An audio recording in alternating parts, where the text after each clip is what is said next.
Објавувањето на така наречените бомби, чиј епилог беше Пражинскиот договор, била однапред осмислена кампања која имала за цел да ги дестабилизира институциите на државата, да внесе немир, силна поделба и омраза, посебно во делот меѓу етничките македонци, вели премиерот Никола Груевски во интервју за порталот Прес 24. Напаѓачите на Македонија и изгубија година и пол на нашата држава. Толкав период живееме во заложништво, но народот е бедемот на нашата татковина и тој го зададе најсилниот удар, кој својот вистински ефект ќе го има на следните избори. Јас сум благодарен на нашиот народ што покрај сите обиди на крај остана со ладна глава и мудро постапуваше во клучни моменти.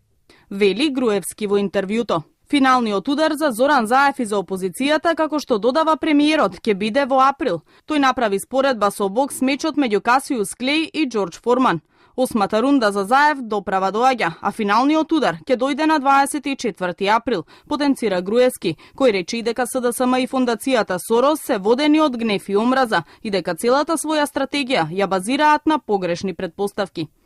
Во моментов СДСМ е заложник на таа групација, а Зоран Заев имам чувство дека е меѓу чеканот и наковалната.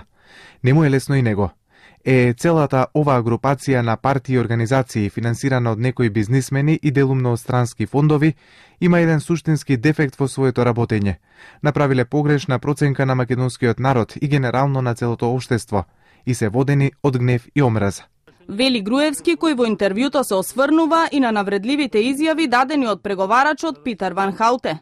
Тој смета дека Ван Хауте е само извршител кој зема дебели дневници и кој наместо да го цени гостопримството, го навредува македонскиот народ. Човекот си има агенда и си ја извршува и мислам дека не треба посебно значење да се дава на него, без разлика на провокациите што ги прави таму, кои се според некого намерни и со тенденција, а според некого израз на неговата лична култура. Кандидатите кои СДСМ ги предложи се партиски кадри. Тоа е што го имале на располагање во моментот и ние по прашањата кои се од интерес на изборниот процес, но и генерално сме подготвени да соработуваме со нив.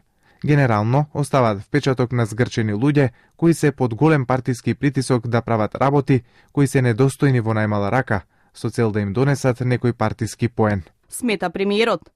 Во врска со случајот со личните карти, тој смета дека истрагата мора да биде завршена до крај. Во спротивно, вели ќе се смета дека Заев, Спасовски и СДСМ нешто кријат. Како тоа некој од ракав паушално ќе ве обвини за нешто и потоа кога ќе бидат фатени дека лажеле, молк. Според тоа што го разбрав, се докажало дека ниту една од 105 лични карти, значи повторувам, 105 лични карти, а не 30.000, значи ниту една не била пуштена во промет. Посочува во интервјуто премиерот Груевски, кој говори и за настаните во Кумановско, потенцирајќи дека македонскиот народ треба да им биде благодарен на полицајците кои спасија голем број животи.